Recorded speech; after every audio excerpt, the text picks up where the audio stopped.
adolescência, né? De acordo com o indicador de valorização de professores, apenas 26% dos brasileiros acreditam que os docentes são bem reconhecidos no país. Entre os próprios professores, esse percentual é ainda menor, gente, apenas 20%. No Brasil, os docentes recebem, em média, metade do salário pago a professores dos países membros da Organização para a Cooperação e Desenvolvimento Econômico. Então, agora a gente vai entender como está a situação aqui no Rio Grande do Sul, no nosso estado. E para isso eu vou chamar o Alexander Monteiro, que é coordenador da diretoria das licenciaturas da URGS. Professor, muito boa tarde, bem-vindo ao Conexão RS. Em primeiro lugar, parabéns por essa data tão importante, como eu disse no início do programa, né? Graças aos professores que existem todas as outras profissões. Então, nosso muito obrigada, nosso parabéns também. E a primeira pergunta que eu te faço, professor, como é que está a busca por cursos de licenciatura? Estamos tendo mais pessoas buscando se tornar professores ou aqui no estado isso diminuiu? Boa tarde, bem-vindo ao Conexão RS. Boa tarde para todos. Um bom dia para todas as professoras e professores. A procura pelos cursos de licenciatura diminuiu, principalmente depois ali da pandemia, né? Não é uma situação somente dos cursos de licenciatura. Todos os cursos de graduação teve uma queda na procura, principalmente os cursos presenciais. Então, a gente tem um movimento ali desde 2012 até 2022. Né? Em 2012, a gente tinha 67% dos matriculados no ensino superior em cursos presenciais e 33% em cursos EAD. E isso inverteu, né, 10 anos depois. Então, a gente tem 67% das matrículas, agora, segundo o INEP, de matrículas no ensino superior em cursos EAD. Então, essa situação ela acaba refletindo um pouco também nos cursos de licenciatura, que acaba tendo uma procura maior pelos cursos EAD do que os cursos presenciais. Quais são os desafios hoje, professor, enfrentados pelos professores, né? A gente falando também da educação básica do nosso estado, a gente falou da questão salarial, que a gente sabe que é uma luta constante da categoria dos professores, mas quais os outros desafios que muitas vezes faz o profissional nem tentar, quer dizer, nem buscar essa licenciatura, ou como eu particularmente conheço pessoas que se formaram, se graduaram, mas desistiram da profissão? Realmente a questão salarial é uma questão que acaba influenciando bastante na carreira docente, mas vale destacar que ela teve uma melhora significativa a partir da lei do piso salarial para a docência de 2009. Né? Então, desde 2009 até o início de 2024, né, que a gente teve uma inflação de mais ou menos 130%, o piso salarial docente aumentou quase 400%. Né? Então, ele atualmente está ali na faixa de 4.500.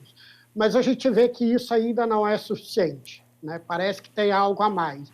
E, realmente, o que tem algo a mais é esse trabalho docente que é bem exaustivo. Então, a gente tem aqui no Brasil a carga horária de trabalho de um professor de 40 horas significa 32 aulas semanais, né, com estudantes. 32 aulas semanais, ele acaba tendo pouquíssimo tempo para planejamento de atividades, para correção, para tentar buscar uma formação continuada, né? Somado a isso, né, lida nessas 32 aulas semanais com turmas com mais de 30 alunos, né? Isso é uma grande diferença em relação aos sistemas educacionais que vão melhor nas avaliações externas, né? Em que, por exemplo, na média da OCDE, a carga horária ali de aula semanal, né, ela chega a ser entre 20 e 24 aulas semanais, né, com salas com menos de 20 alunos. Então, além da questão salarial, tem essa questão também da sobrecarga de trabalho que acaba afetando o professor. Um professor que sempre leva trabalho para casa, né, Alexandre? Ele nunca se esgota só nas horas ali em que ele está em sala de aula com seus alunos. A gente sabe, ele sempre leva trabalho para casa.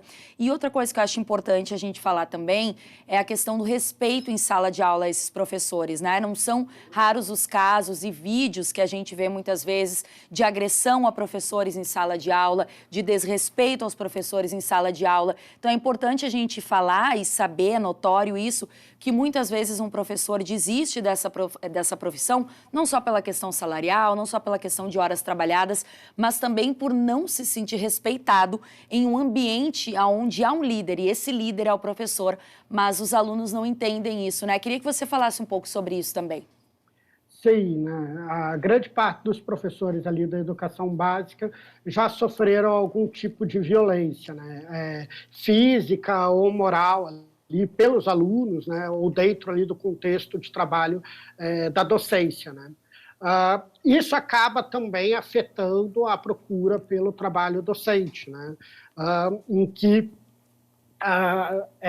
esse peso, né, sobre os professores, né, de que podem sofrer algum tipo de violência, né, acaba sendo uma possibilidade, né? Eles veem que é interessante buscar outros empregos que não tenham essa sobrecarga sobre eles.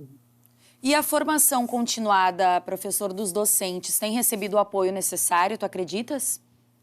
É um aspecto que precisa ser bastante valorizado na carreira docente, né? Normalmente, a formação continuada de professores não entra na sua carga horária de trabalho, né? O professor tem que buscar algo além do trabalho que ele já leva para casa, tem que buscar mais essa formação continuada, né?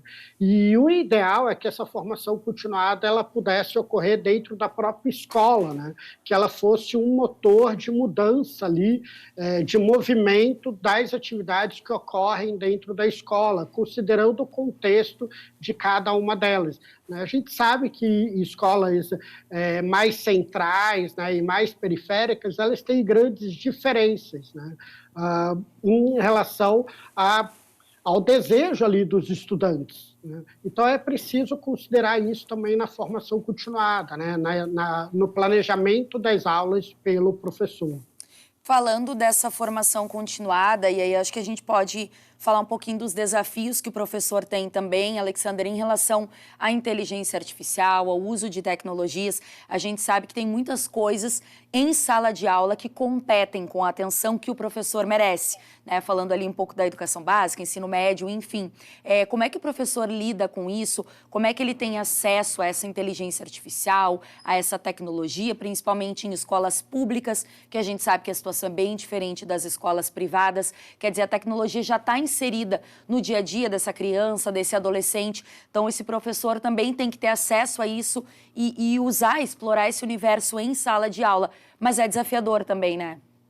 Com certeza desafiador, né? Nós, professores mais antigos, né, a gente não cresceu com a tecnologia tão presente em nossas vidas, né? Ao mesmo tempo, vale a pena investir no diálogo daquele conhecimento, como a gente se relacionava ali há algum tempo atrás, com essa forma de conhecimento que os alunos se relacionam atualmente, né? Os alunos eles se relacionam com conhecimento muito pontual, emergencial, para uma prática ali instantânea, né? E a gente sabe que é importante também ter um certo conhecimento que nos ajude a um planejamento de médio e longo prazo.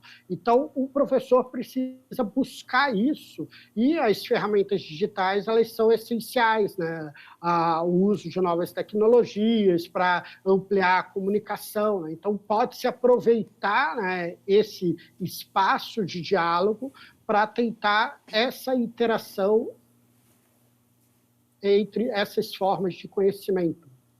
Tá certo, professor Alexandre, eu quero de verdade agradecer o tempo nessa entrevista, as informações que você nos trouxe e novamente parabenizar. Eu acho que a tua entrevista de alguma maneira colabora também para encorajar, né? Porque a gente sabe que nem tudo é somente sobre remuneração, tem uma missão muito linda por trás de quem escolhe ser professor, escolhe formar outras pessoas. Então, de novo, fica o nosso carinho, o nosso parabéns e, sobretudo, o nosso respeito a todos os professores, desde lá da educação infantil até professores de universidade, enfim, que formam doutores. De verdade, nosso parabéns e nosso muito obrigada também. Obrigado. Eu gostaria só de acrescentar também que hoje os alunos aqui vieram me perguntar, né, qual que é o desejo ali, né, o que mais me move a ser professor, né?